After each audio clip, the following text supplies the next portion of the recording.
Em uma pequena aldeia, um homem caminhava por uma estrada de terra ao final da tarde. O dia era comum. Nada parecia fora do lugar. Até que, de repente, um som cortou o ar. Uma flecha atravessou o espaço e atingiu o homem com força. Ele caiu no chão, tomado pela dor.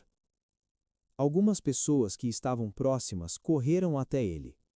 Quando se aproximaram, perceberam algo ainda mais grave. A ponta da flecha estava coberta de veneno. Era preciso agir rápido. Se a flecha não fosse retirada imediatamente, o veneno começaria a se espalhar pelo corpo. Um dos homens se ajoelhou ao lado do ferido, pronto para remover a flecha. Mas antes que ele pudesse tocar nela, o homem ferido levantou a mão e o impediu. Mesmo com a dor evidente em seu rosto, ele disse que ninguém deveria tocar naquela flecha.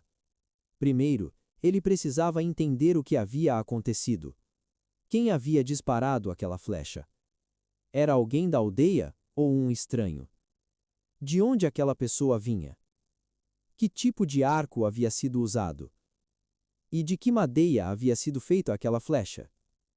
As pessoas ao redor ficaram perplexas. O tempo era precioso. O veneno não esperaria por respostas. Eles tentaram convencê-lo de que aquilo poderia ser descoberto depois. O mais importante era retirar a flecha. Mas o homem insistia. Ele disse que não permitiria que a flecha fosse removida até que todas as suas perguntas fossem respondidas. Enquanto ele exigia explicações, o tempo continuava passando. E pouco a pouco, o veneno seguia seu silencioso caminho pelo corpo. E antes que qualquer resposta pudesse ser encontrada, o homem morreu. Essa história é conhecida como a parábola da flecha envenenada.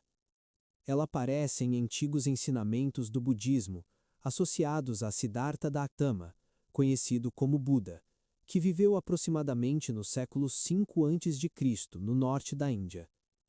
Dentro dessa tradição, a história era usada para ilustrar um comportamento muito comum da mente humana.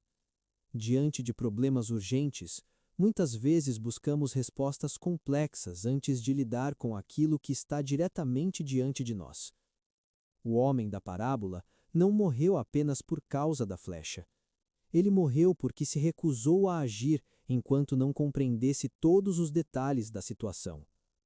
Essa história costuma ser usada para questionar uma tendência que acompanha a humanidade há muito tempo: a tentativa de resolver primeiro os grandes mistérios da existência. Perguntas como: qual é a origem do universo?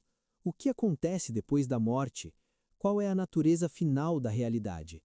São perguntas fascinantes, mas, segundo esse ensinamento, elas podem se tornar uma distração quando nos afastam daquilo que precisa ser enfrentado agora. Na parábola, a flecha representa o sofrimento humano. Os conflitos, as dores, as inseguranças e as dificuldades que fazem parte da vida. O veneno representa o tempo que passa enquanto evitamos lidar com esses problemas. E a busca por explicações absolutas representa algo muito comum em nossa mente: a tentativa de entender tudo antes de agir. Mas a vida raramente espera por respostas completas. Muitas vezes, a sabedoria não está em descobrir quem disparou a flecha. Está em reconhecer que ela está ali e que algo precisa ser feito. Talvez a parábola não seja apenas sobre um homem em uma aldeia distante. Talvez ela seja sobre algo que todos nós fazemos em algum momento da vida. Enquanto tentamos entender tudo, o tempo continua passando e o veneno continua agindo.